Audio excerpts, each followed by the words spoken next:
तो कल वो जो 3-4 महारानियां थी, मैना दे, जेतल दे, हीरा दे, वो किसी ने कहा था कि गुरुजी इनके नाम भी लिखवा देते हैं, लास्ट में कहा था। तो सिर्फ इतना सा बता दो कि अभी लिखवाऊं या फिर पद्मनी के साथ में एक बॉक्स बनवा के उस समय लिखवाऊं जब पद्मनी को जोहर करवाएंगे? अभी लिखवा दूं? पद्मनी के साथ में लिखवा दूं?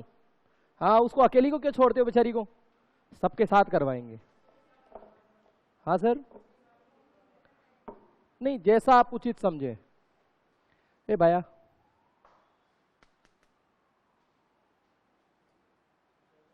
चलो। हाँ जी, नमस्कार, कैसे हैं आप? बहुत बढ़िया। क्या चल रहा था हमारा?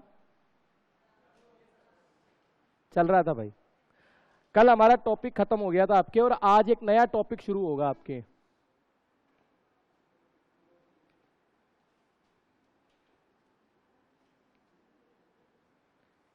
यही है ना आज का? जालोर कल फिनिश हो गया आप लोगों के, अब मेवाड़ के गुहिल चलेंगे आज। ठीक है, स्टार्ट करें? तो आपको अभी कुछ नहीं लिखना है, पहले आराम से सुनो, फिर उसके बाद में लिखेंगे। ठीक है, देखो सबसे पहली चीज कि जो मेवाड़ का जो गुहिल वंश है ना, वो अपने राजस्थान का नहीं, भारत का नहीं, ऑल ओवर वर्ल्ड, इस पूरे संसार का एकमात्र ऐसा वंश है जिसने सर्वाधिक समय तक एक ही भू क्षेत्र पर शासन किया हो। लगभग इन्होंने 1400 वर्षों तक शासन किया है। कितने वर्षों तक? अब आपको इसमें बिल्कुल भी नहीं घबराना है कि भाई 1400 वर्षों का इतिहास याद करना अपने को। काम काम के 2-4 राजा हैं, और कोर्स में भी इतने ही दे रखे हैं आपके, उनको पढ़ना है आपको। ठीक है, सबसे पहली चीज कि मेवाड़ है कहां। देखो भाई, मेवाड़ जो है, आप मेवाड़ की पहचान किससे करोगे? इसमें आपका भीलवाड़ा रहेगा और राजसमंद रहेगा और चित्तौड़गढ़ आएगा क्या? उदयपुर भी रहेगा और प्रतापगढ़ भी रहेगा। तो ये वाला जो हिस्सा है ना, इसे हम कहेंगे मेवाड़। ठीक है, फिर अगली बात करेंगे कि क्या इसका भी कोई प्राचीन नाम रहा है क्या? मेवाड़ क्षेत्र का कोई प्राचीन नाम रहा है क्या? तो मेवाड़ क्षेत्र के जब आप प्राचीन नाम देखते हो ना, तो सबसे पहले तो एक नाम मिलता है आपको मेदपाट। एक आपने पढ़ा होगा प्रागवाट।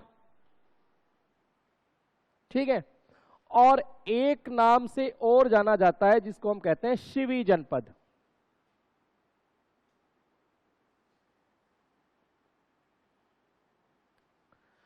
अब मेदपाट क्यों कहते हैं? मेरों के बाहुल्य के कारण या बहुलता के कारण, कि भाई मेर ज्यादा है इधर।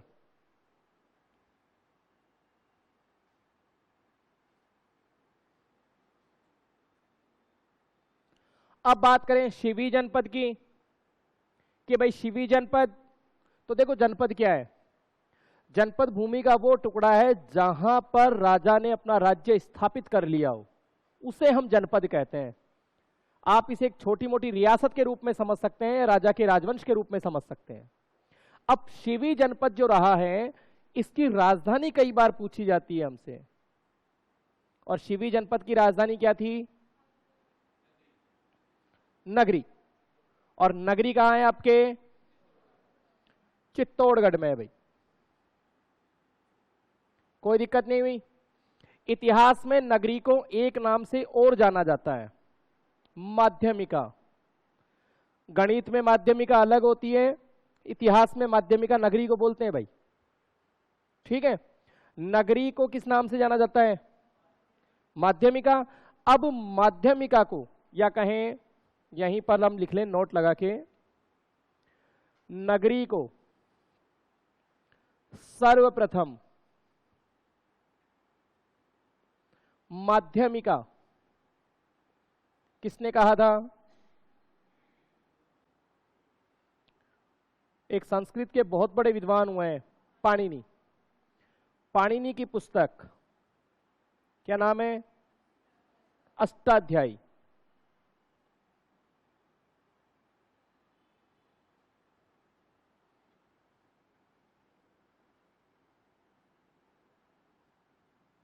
कहा गया है। ठीक है, यहां तक कोई दिक्कत नहीं हुई। भाई शिवी जनपद रहा होगा यहां पे, और उसकी राजधानी क्या रही है? और नगरी को आप किस नाम से जानते हैं? माध्यमिका। और नगरी की वर्तमान स्थिति क्या है? चित्तौड़गढ़ में। और नगरी को माध्यमिका सबसे पहले किसने कहा है? पाणिनि ने। और किसमें कहा है? तो अष्टाध्यायी में कहा है। यहां तक कोई दिक्कत नहीं हुई। अब बात करते हैं कि भाई ये किसी का नाम है क्या? तो एक लाइन आपको याद रखनी है कि महाभारत हमारा महाकाव्य है। अपने हिंदू धर्म के या कहें वैदिक धर्म के दो महाकाव्य हैं, एक है रामायण और दूसरा है महाभारत। महाभारत के अनुसार पंजाब में रहने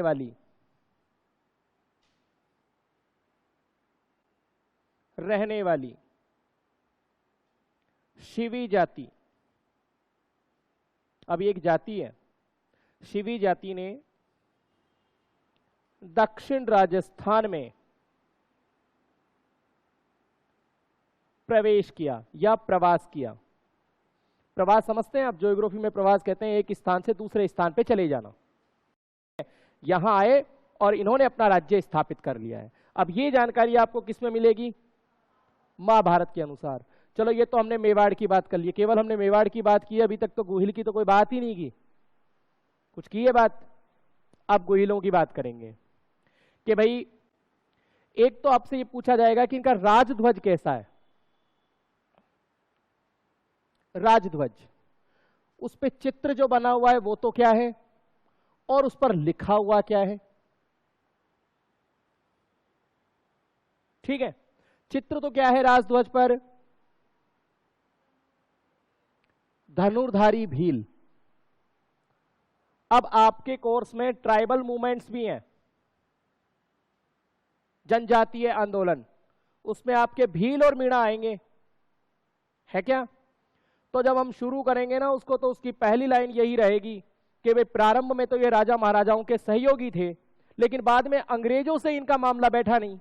आप देखो कि मेवाड़ के जो राजा हुए हैं उन सबका राज तिलक मेवाड़ के ऊंदरी गांव के, गांव का नाम है ऊंदरी गांव के भील सरदार द्वारा अपने दाहिने अंगूठे में चीरा लगाकर किया जाता था। तो इसका मतलब ये राजा के सहयोगी रहे हैं। लेकिन बाद के काल में कुछ नीतिगत ऐसे निर्णय लिए जाएंगे जिससे सरकार के विरोधी हो जाएंगे और आंदोलन करेंगे। तो प्रारंभ में तो आपके राजध्वज के रूप में आपको इसको याद रखना है। अब अंकन क्या लिखा हुआ है? जो दृढ़ राखे धर्म ताही राखे कटार, यानी धर्म की रक्षा के लिए तलवार हमेशा उठाई जाएगी। मतलब मेवाड़ के जो राजा रहेंगे वो किसकी रक्षा के लिए लड़ेंगे? हमेशा धर्म के नाम पर लड़ेंगे। साहब क्या हमारे धर्म को संकट है इसलिए हम लड़ रहे हैं। ठीक है, कोई दिक्कत नहीं हुई। आगे देखो, राज तिलक, और एक शब्द आपको बहुत परेशान करेगा, तलवार बंधाई।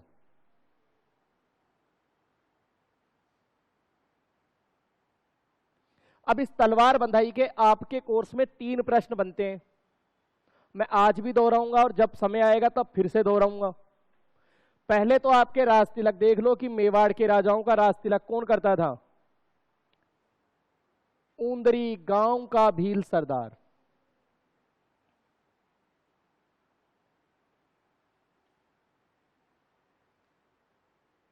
ठीक है, जो भी ऊंदरी गांव का भील सरदार होगा, उस कम्युनिटी का जो भी हेड रहेगा वो इसका राज तिलक करेगा। ठीक है, अब तलवार बंधाई होती क्या है? तलवार बंधाई का मतलब होता है जब कोई नया राजा गद्दी पर बैठता है ना, तो जितने भी उसके सामंत वगैरह होते हैं वो सब अपनी तरफ से कुछ गिफ्ट वगैरह देते हैं उसको, नजराना शुल्क के रूप में देख सकते हो आप। आजकल जैसे रिसेप्शन वगैरह होता है तो हम लेके जाते हैं ना लिफाफा, लेके जाते हैं, अभी तो सीजन वही चल रहा है शादियों का ही, ठीक है। तलवार बंधाई उत्तराधिकार शुल्क के रूप में, ठीक है। आपके प्रश्न क्या बनेगा इसमें कि एक तो आपसे पूछा जाएगा भाई महाराणा प्रताप की तलवार बंधाई किसने की है, प्रताप की तलवार बंधाई, इसको तो आपको अलग से भी दे रखा है आपके कोर्स में महाराणा प्रताप, ठीक है। महाराणा प्रताप की तलवार बंधाई किसने की थी, हां, सलुंबर के रावत कृष्णदास चूड़ावत ने की है।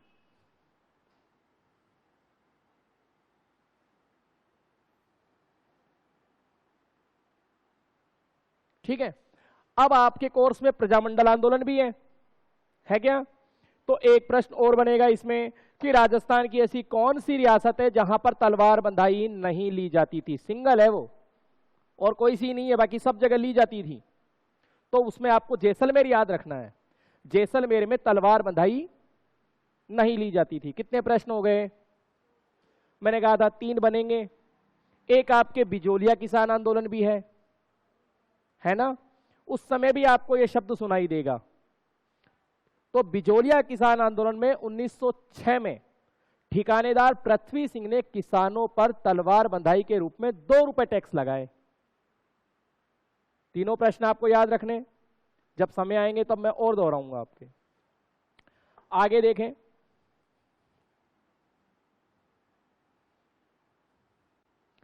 शाखाएं, कि इनकी शाखाएं कितनी है, गोहिल कितने मतलब कितनी रियासतों में या फिर कितने टुकड़ों में शासन कर रहे थे। तो आपको यहां पे 2 अलग अलग इतिहासकारों के 2 अलग अलग मत याद रखने हैं, ठीक है। एक पुस्तक लिखी हुई है जिसका नाम है वीर विनोद, समझ गए होंगे आप। वीर विनोद किसकी है? कवि राजा श्यामल दास।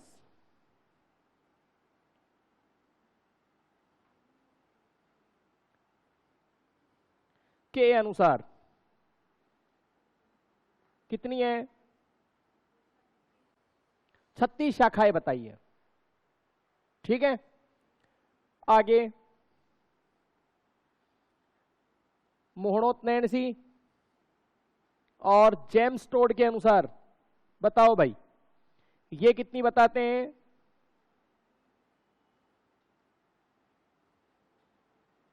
के अनुसार 24 शाखाएं बताई गई हैं, ठीक है। तो इसको आप छाप लोगे ऐसे कैसे? फटाफट छाप लो।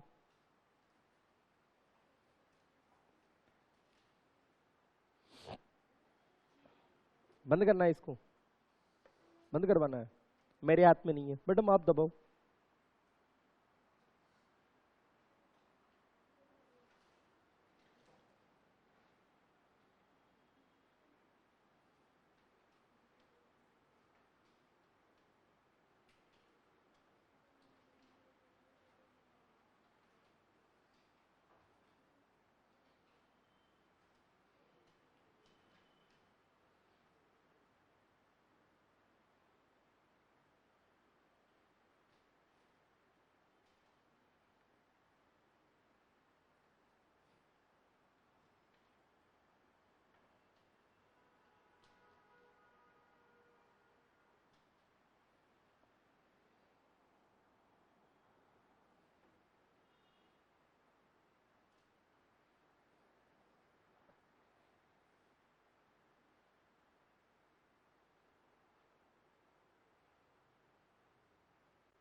हो गया? पूछा, ये खाली पूछा है बस, पूछ तो सकते हैं ना।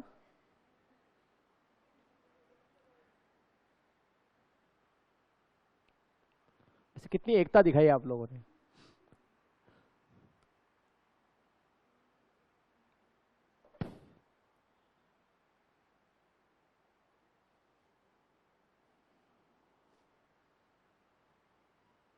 अरे भैया जी, ओ भाई साहब, वो जो छोरा यहाँ बैठता है ना, एक बार उसको बुलवा दोगे ऊपर से?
कमेंट पढ़ भाई, बोर्ड को सही कर, वो कुछ कह रहे हैं।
हो गया?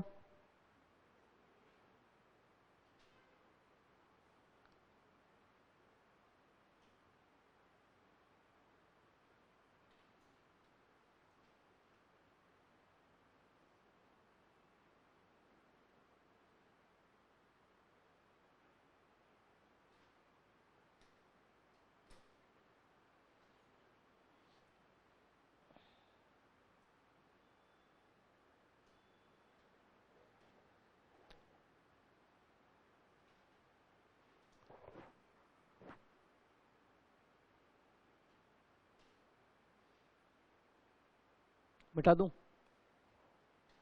हाँ जी, तो आपने देख लिया गुहिल कौन थे? अरे लिख लिया ना? पक्का? चलो तो अब एक साथ बता दो गुहिल कौन थे। लिखा, बताया आपने?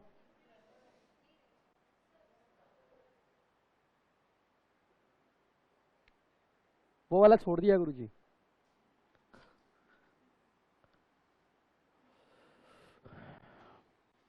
चलो इधर वाला लिख लेना, इधर वाला मैं लिख देता हूं। अब क्या हुआ?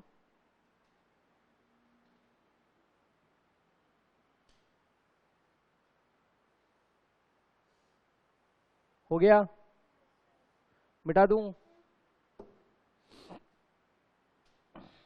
तो बताओ भाई, गुहिल कौन थे? केसर गुहिल गुहिल थे। कौन थे गुहिल?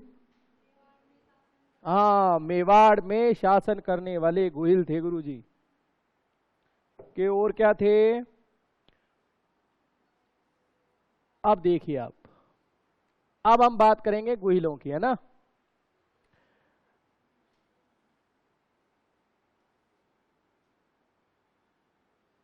कौन थे? अब कौन थे में दो तरह के तर्क निकलेंगे। पहला तर्क तो ये कि भाई ये किसी की संतान है क्या। दूसरा तर्क कि कहीं और से आए हुए हैं क्या, या फिर यहां के मूल निवासी हैं।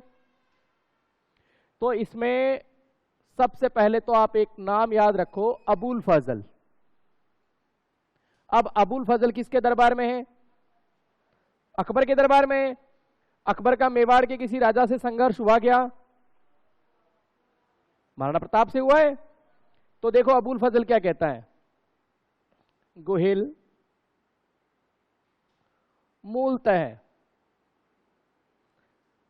ईरान के नौशेर खां के वंशज हैं।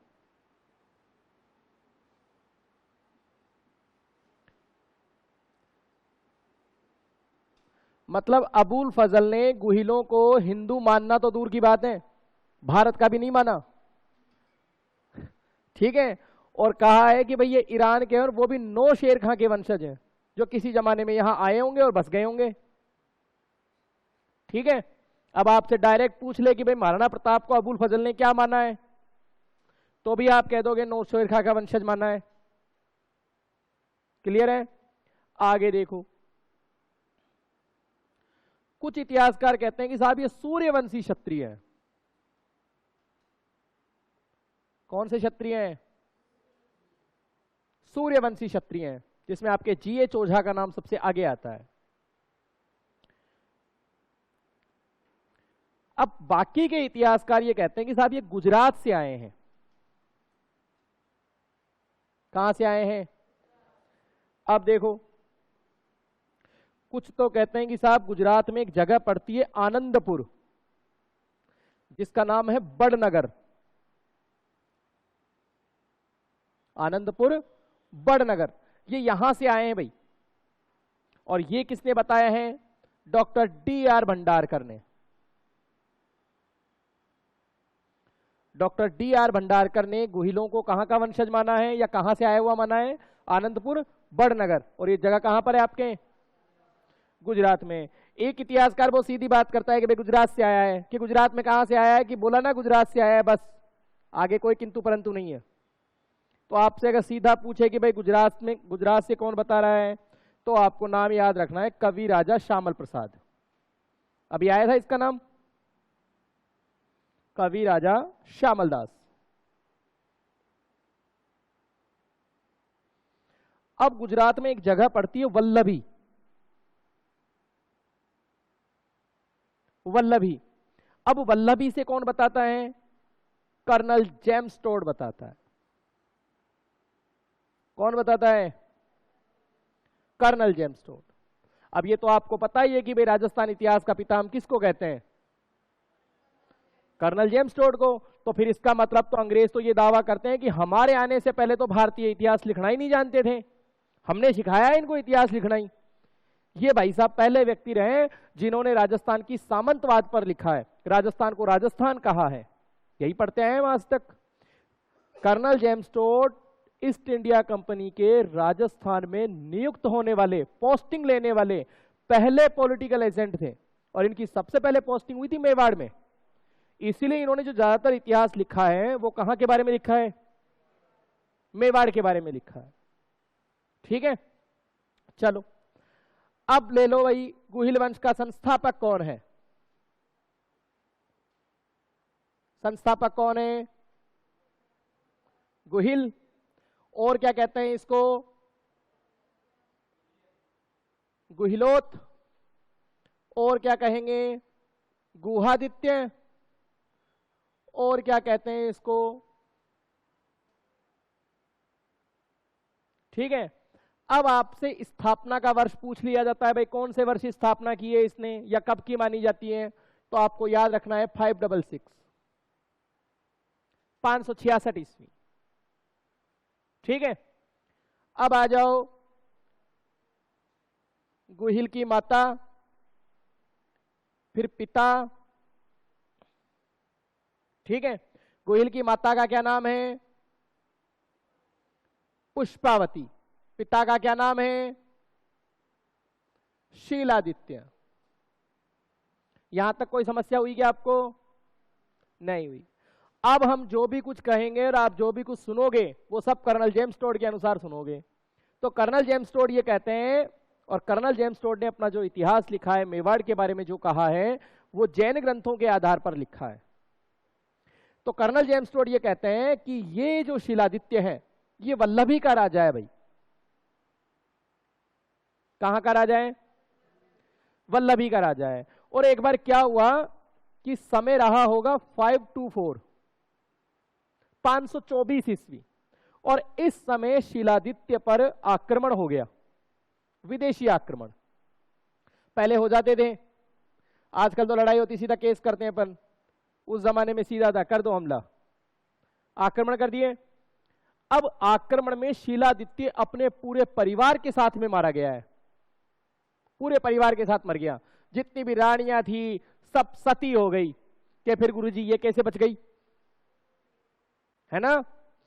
तो देखो ये गई हुई थी तीर्थ यात्रा पर, उस समय गर्भवती थी भाई, ठीक है। पहले के समय में राजा महाराजाओं की सबसे बड़ी समस्या क्या रहती थी कि उसके लड़का नहीं रहता था। आप सुनना कई कहानियां जब आपने सुनी होगी या पढ़ी होगी कि राजा के पास सब कुछ था पर संतान सुख नहीं था। फिर कोई ऋषि आया, उसने आशीर्वाद दिया, कोई फल खा लिया होगा और रानी के बालक हो गया। इस तरह की कथाएं सुनी हमने। तो ये जो पुष्पावती है तीर्थ यात्रा पर गई हुई है, मेवाड़ क्षेत्र में एक देवी है अंबा माता, उसकी तीर्थ यात्रा पर गई हुई है, ठीक है। पीछे से हमला हो गया, पूरा परिवार मारा गया। अब इसको तो क्या ही पता, मोबाइल वोबाइल तो रहा नहीं होगा, नहीं तो स्टेटस लगा लेते भाई कैसे पता चलेगा, नहीं चलेगा ना। नहीं तो लोग, अरे आजकल लगाते हैं लोग, आज हमारे यहाँ पे फला व्यक्ति की डेथ हो गई, RIP, शत शत नमन करते हैं ना भाई। आजकल तो पूरी तरह से जानकारी देते हैं सबको, भाई देख लेना मैं कहाँ हूं तो रास्ते में इनको एक ब्राह्मण देवता मिले जिनका नाम था विजयादित्य, और विजयादित्य ने इनको कहा कि देखो अब आप वहां मत जाओ, क्योंकि आक्रमण हो गया, शीलादित्य मर गया, आपकी जितनी भी सौतन थी, उसकी जितनी भी घरवालियां थी सब गई, अब आप अकेले हो, सिंगल। बोले कि भाई मैं भी सती होंगी, कि आप सती अगर होते हो तो धर्म के विरुद्ध है। क्यों, क्योंकि आप तो गर्भवती हो, पहले बालक का जन्म होना चाहिए, उसके बाद में आप भी हो जाओ, चाहे इसे कोई दिक्कत नहीं है। तो कहते हैं कि इस पुष्पावती ने इस बालक को एक गुफा में जन्म दिया। चूंकि इसका जन्म एक गुफा में हुआ था इसीलिए इसको गुहिल कहा गया है, कोई दिक्कत नहीं। ये इसके बारे में कहानी है। फिर जैसे ही बालक हो गया, थोड़ा बड़ा, थोड़ा समझदार हो गया होगा, तो इसने ये बालक किसको सौंप दिया कि भाई अब तू संभाल इसको, अब मैं अपना पत्नी धर्म निभाने जा रही हूं, सती होने जा रही हूं। हो गई सती। तो अब इस बालक का पालन पोषण कौन करेगा, विजयादित्य करेगा भाई, इसको सौंप के गई ना, पालन पोषण कर दिया। अब ये बच्चा चूंकि वागड़ क्षेत्र में रह रहा है, अब वागड़ क्षेत्र में ज्यादातर भील बाहुल्य क्षेत्र है, तो भीलों के बच्चों के साथ ही खेलता है, बड़ा हुआ। बड़े होने पर ऊंद्री गांव के सरदार को पता चला कि भाई ये कोई साधारण बालक नहीं है, ये तो वल्लभी के राजा शीलादित्य का पुत्र है। और इसी ऊंद्री गांव के भील सरदार ने गुहिल का राज्याभिषेक कर दिया। तभी से ये प्रथा बन गई कि मेवाड़ के राजाओं का जो राज्याभिषेक होगा वो कौन करेंगे, ऊंद्री गांव का भील सरदार करेगा, ठीक है। अब इतिहास में ऐसा कहते हैं कि भाई गुहिल तो कोई छोटा मोटा राजा रहा होगा, ऐसे संस्थापक रहा। क्योंकि हम जब इतिहास पढ़ते हैं गुहिल के बाद में सीधा बप्पा रावल को पढ़ते हैं, बड़ा राजा वही है, तो इसको तो संस्थापक माना गया है, और बप्पा रावल को वास्तविक संस्थापक माना गया है। मेवाड़ का वास्तविक संस्थापक आप किसको कहोगे, बप्पा रावल को कहोगे। लेकिन 1869 में कुछ अजब हो गया कि आगरा क्षेत्र में उत्खनन कार्य चला और वहां पर गुहिल के 2000 चांदी के सिक्के मिल गए। अब इतिहासकारों में फिर से मतभेद हो गए कि पहले तो कह रहे थे कि ये छोटा मोटा राजा है, अचानक से देखो कितने सिक्के मिल गए आपको, 2000 सिक्के। और ये मिले कहां से हैं आपको और कब मिले हैं? 1869 में मिले। और किसके मिले हैं? गोहिल के मिले हैं। ठीक है, इसके बाद के जो हम बढ़िया राजा को पढ़ेंगे वो किसको पढ़ेंगे?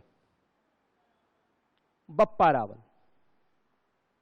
तो यहां तक का लिखो, फिर इसके बाद में आगे बप्पा रावल को पढ़ते हैं। और तो इसमें कोई खास बात है नहीं।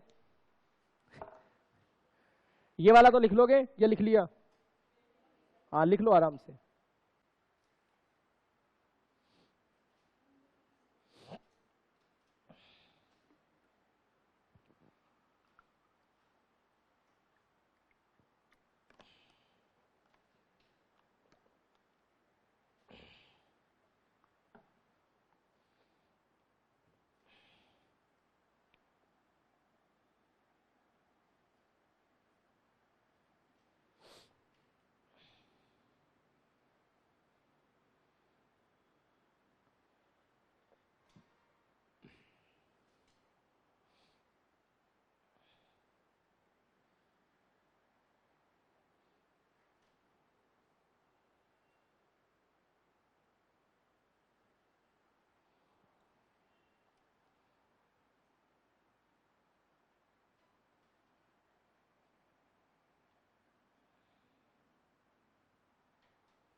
गौरीशंकर हीरानंद ओझा, GH ओझा।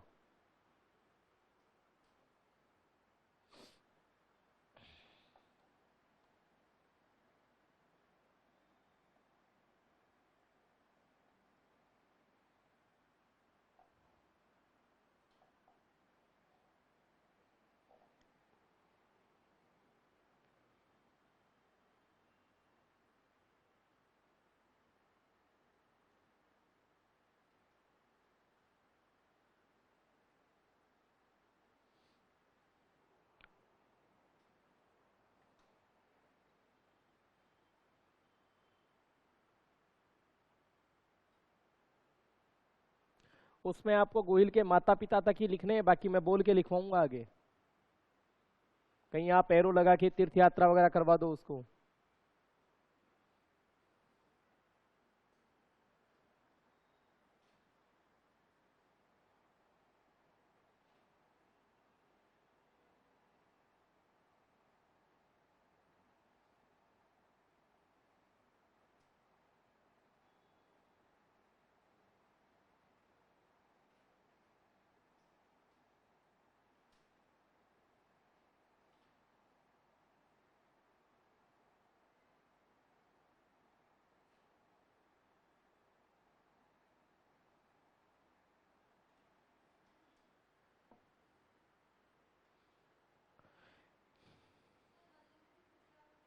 हाँ, ये तीनों जगह गुजरात में, ये तो पर्टिकुलर गुजरात है ही आपका। आनंदपुर बड़नगर है एक तो गुजरात में, और एक वल्लभी है।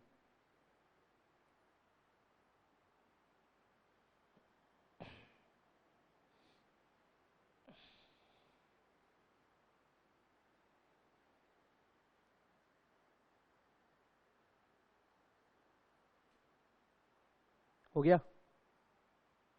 इन मैडम की स्पीड सही है, बाकी तो सब धीरे धीरे लिखते हैं सजा सजा के। लिखें? संस्थापक लिख लिया, माता पिता तक लिख लिया ना सबने? लिखें। टॉड के अनुसार, इससे आगे लिखना अपने को ना, टॉड के अनुसार 524 ईस्वी में 524 ईस्वी में वल्लभी पर विदेशी आक्रमण हुआ, वल्लभी पर विदेशी आक्रमण हुआ, जिसमें शीलादित्य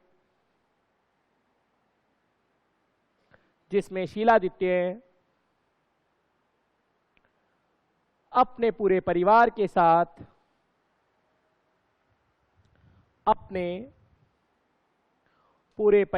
साथ लड़ता हुआ मारा गया,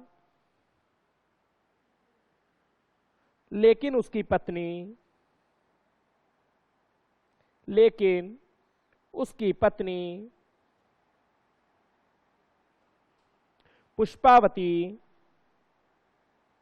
पुष्पावती अंबा माता की तीर्थ यात्रा पर गई हुई थी।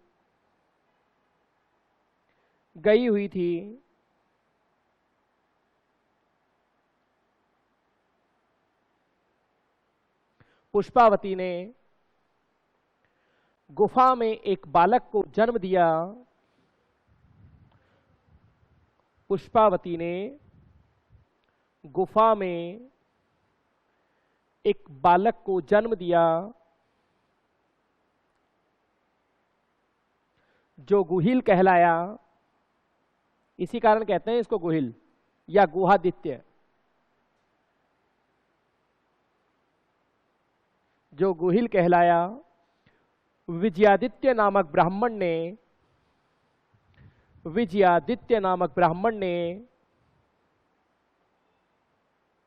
गुहिल का पालन पोषण किया।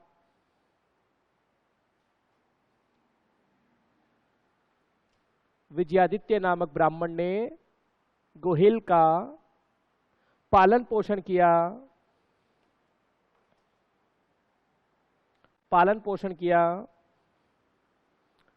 वागड़ क्षेत्र में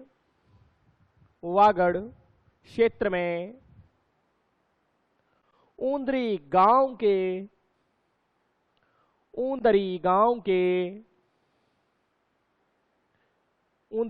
के भील सरदार ने गुहिल का राज तिलक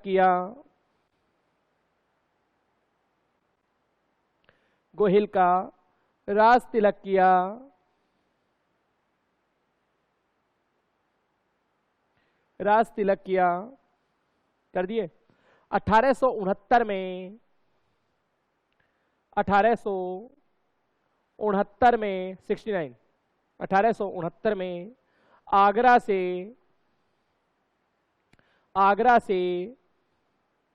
गुहिल के 2000 सिक्के प्राप्त हुए। 2000 सिक्के प्राप्त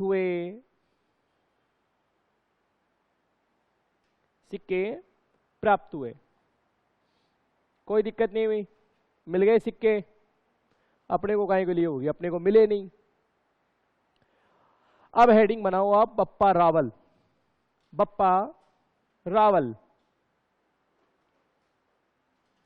और बप्पा रावल का तो आपको समय भी मिलेगा। 734 से 734 से 753 मैं लिख रहा हूं अभी सामने। आपको ये लिखना है बप्पा रावल का समय 734 से 753।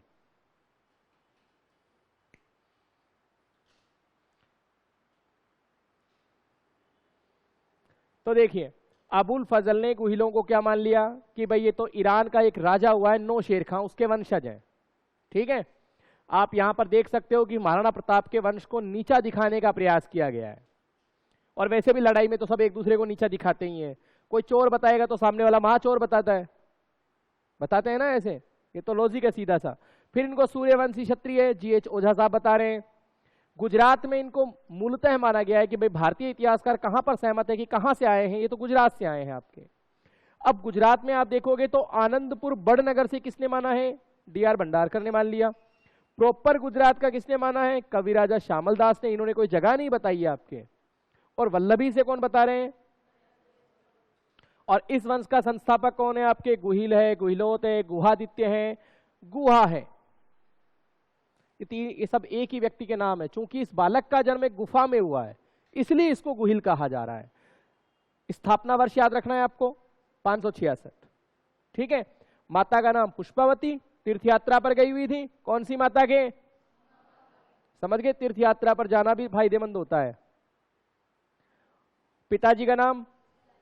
जो पूरे परिवार के साथ लड़ता हुआ मारा गया। और गुहिल का पालन पोषण किससे करवाया हमने? और राज तिलक किससे करवा दिया? और बाद में ये ट्रेड बन गया या कहें कि परंपरा बन गई कि भाई इसी के अनुसार चलता रहा है। अब हम देखें बप्पा रावल को। बप्पा रावल बहुत अच्छा आदमी है भाई। शासनकाल क्या है बप्पा रावल का? 734 से 753। अब बप्पा रावल जो है, क्या बप्पा रावल इसका ओरिजिनल नाम था? तो इतिहासकार इस बात पर भी मतभेद है। आपको पता है इतिहास में तो हर बात में मतभेद है लोगों के कि ऐसा नहीं ऐसा रहा होगा। तो देखो ये आ गए आपके बप्पा रावल। जैसा कि आप सबने समय बताया 734 से 753, कोई दिक्कत नहीं हुई। अब देखो एक तो आपको इसमें सीधा क्या याद रखना है कि भाई इसका मूल नाम क्या है? तो इसका मूल नाम है कालभोज। और इतिहासकार ये कहते हैं कि बप्पा तो इसकी उपाधि थी। जैसे हम गणपति बप्पा को बोलते हैं ना कि बप्पा तो इसकी उपाधि रही हुई है, तो ओरिजिनल नाम क्या माना है इसका? कालभोज मान लिए, कोई दिक्कत नहीं हुई। अब सुनो इसके जीवन की सबसे बड़ी घटना कि इसके गुरुजी। अब गुरुजी कैसे हैं कि इनके गुरुजी का नाम है हारित ऋषि। कौन से ऋषि? हारित ऋषि। और हारित ऋषि की ये भाई साहब गाय चराते थे, बड़ी श्रद्धा के साथ में गाय चराते। गुरुजी ने कहा बेटा गाय चरा के लाते, कोई सवाल जवाब नहीं। आप देखो एक राजकुमार परिवार का बालक, अपन ऐसे किसी गुरुजी को, किसी बालक को यूं जो थोड़ा सा वेल सेटल परिवार से, उसको काम के लिए कह के देख लो एक बार, खुद ही चकते हैं कि इसको कहें कि नहीं कहें, मना नहीं करते। लेकिन देखो आस्था देखो सामने वाले की, गाय चरा रहा है, बड़ा मस्त होके सुबह लेके जाता शाम को लाता। तो गुरुजी भी प्रसन्न हुए कि भाई छोरा लगातार पढ़ रहा है। तो गुरुजी ने इसको आशीर्वाद स्वरूप क्या दे दिया? एक तो दे दी कटार और साथ में एक दे दिया कड़ा। और आशीर्वाद में ये कह दिया कि जब तक तेरे पास ये है ना, तू किसी से ही लड़ ले, हारेगा नहीं। अब अपने को कोई चीज मिलती है तो अपन उसकी तुरंत देखते हैं कि देखो सही भी है कि नहीं है, चेक पहले करते हैं। किसी का नंबर मिलता है पहले फोन करके देखते हैं चालू है कि बंद है, सेव तो बाद में करेंगे, अच्छा बंद है बढ़ने दे। तो यहां पर जैसे ही कटार और कड़ा मिला तो इन भाई साहब ने आक्रमण कर दिया, किस पर? चित्तौड़गढ़ दुर्ग पर कर दिया, कर दिए। और जैसे ही चित्तौड़गढ़ दुर्ग पर आक्रमण किया, कब की घटना है ये? 734 में। उस समय चित्तौड़ का राजा कौन था? मौर्य शासक मानमोरी। और मानमोरी को इसने हरा भी दिया और भगा भी दिया और चित्तौड़ पर अधिकार कर लिया, कर लिए। और यहां से इन्होंने जो अपनी राजधानी रखी है, किसको बनाएंगे राजधानी? बोलो, अरे जोर से बोलो एक बार। राजधानी बनाई इन्होंने किसको? नागदा को। चित्तौड़ मत बोलना। मेवाड़ के गुहिलों की प्रारंभिक राजधानी नागदा। नागदा के बाद बनेगी आहड़, चित्तौड़ नहीं बनेगी। आहड़ के बाद बनेगी चित्तौड़ और चित्तौड़ के बाद जाएगी आपके उदयपुर। इसीलिए कभी कभी आप ऐसा पढ़ लेते हो एकीकरण के दौरान कि उदयपुर भी कोई रियासत थी राजधानी के हिसाब से। जैसे मारवाड़ रियासत है तो उसको हम जोधपुर रियासत पढ़ लेते हैं क्योंकि मारवाड़ वालों की राजधानी क्या थी? जोधपुर थी। ठीक है, तो प्रारंभिक राजधानी क्या रहेगी?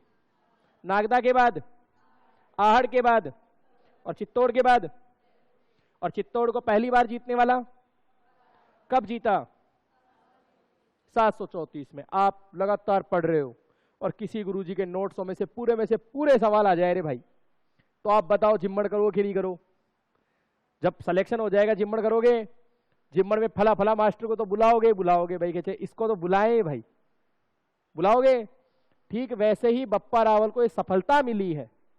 अब इस सफलता के पीछे श्रेय किसका है? हारित ऋषि कौन से संप्रदाय से हैं? पाशुपत संप्रदाय से हैं, ध्यान रखिएगा। और पाशुपत संप्रदाय के जो मुख्य देवता है वो है एकलिंग जी। इसीलिए बप्पा रावल ने हारित ऋषि के सम्मान स्वरूप पाशुपत संप्रदाय का एकलिंग जी का मंदिर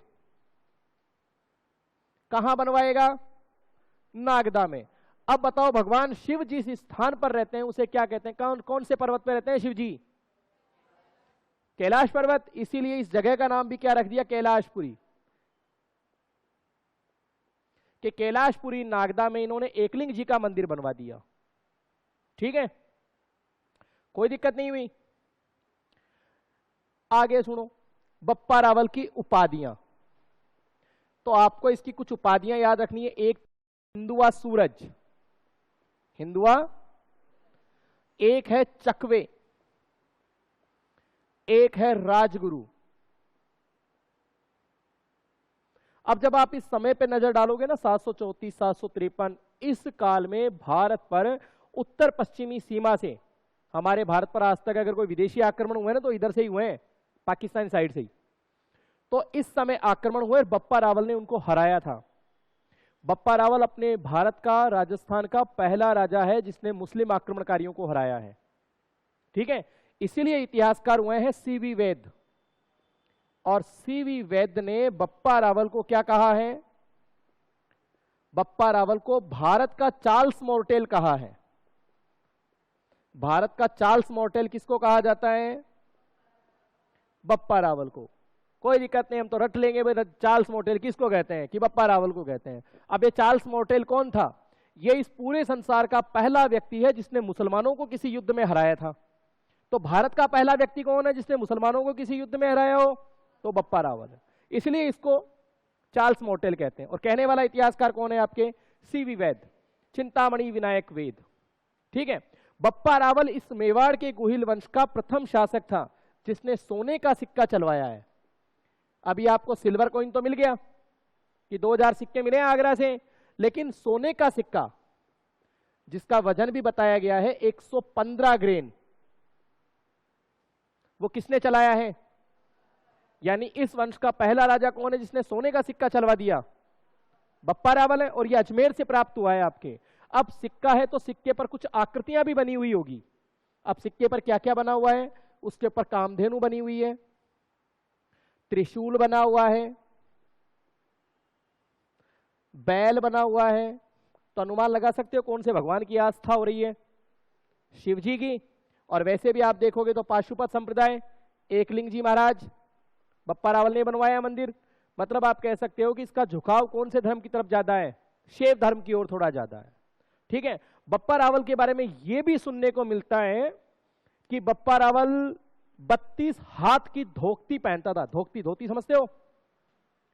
आजकल तो क्या मीटर वगैरह में खरीदते हैं कपड़े, पहले के लोग हाथ में खरीदते थे भाई, 2 हाथ लंबी, 3 हाथ लंबी, 32 हाथ लंबी धोती पहनते थे महाराज। आप शरीर की काया का अनुमान लगाते रहना अपने आप। कहते हैं कि एक झटके में 2 पाडों को ऐसे बलि दे, 2 पाडों को एक साथ काट देते थे। और भोजन में प्रतिदिन 4 बकरे खाते बताए थे भाई। तो ये जो इस तरह की जो कहावत है, 32 हाथ, 2 भैंसे, 4 बकरे, समझ गए? अरे पहले का आदमी यूं डील से लंबा चौड़ा होता था, आजकल के तो 5-6 फुट के थोड़े से देखने को मिलते हैं। एक नॉर्मल सी हाइट चल रही है अभी 5'2", 5'3", बस ये। पहले का आदमी यूं 7-8 फीट लंबा होता था। आप देखो सिटी पैलेस में जयपुर महाराजा ईश्वरी सिंह की सबसे बड़ी पोशाक रखी हुई है। ईश्वरी सिंह को आप किधर से भी नाप लो, जहां से आपका मन करे, पूरा 4 फुट का आदमी है। 96 सेंटीमीटर चेस्ट है। यानी उस समय अगर फिजिकल हो जाता अगर आरपी का, राजस्थान पुलिस का, तो आप सोच लो। हाँ पहले थी भाई रे ऐसी। अब सच्चाई है कि नहीं है तो इतिहासकार इस बारे में एक मत नहीं है। क्या बोले? हाँ 4x4 का एक कमरा है पूरा। हाँ अगर गेट में जाए ना सिंगल 4 फुट के में तो अकेला ही जाएगा, दूसरा बाद में जाएगा जब तक वो आगे नहीं जाए। ठीक है, इन सबको हम लिखेंगे कल। कोई प्रश्न हो आप लोगों का? धन्यवाद। हिंदू सुल्तान तो आपके कुंभा वगैरह और इनके साथ में आता है,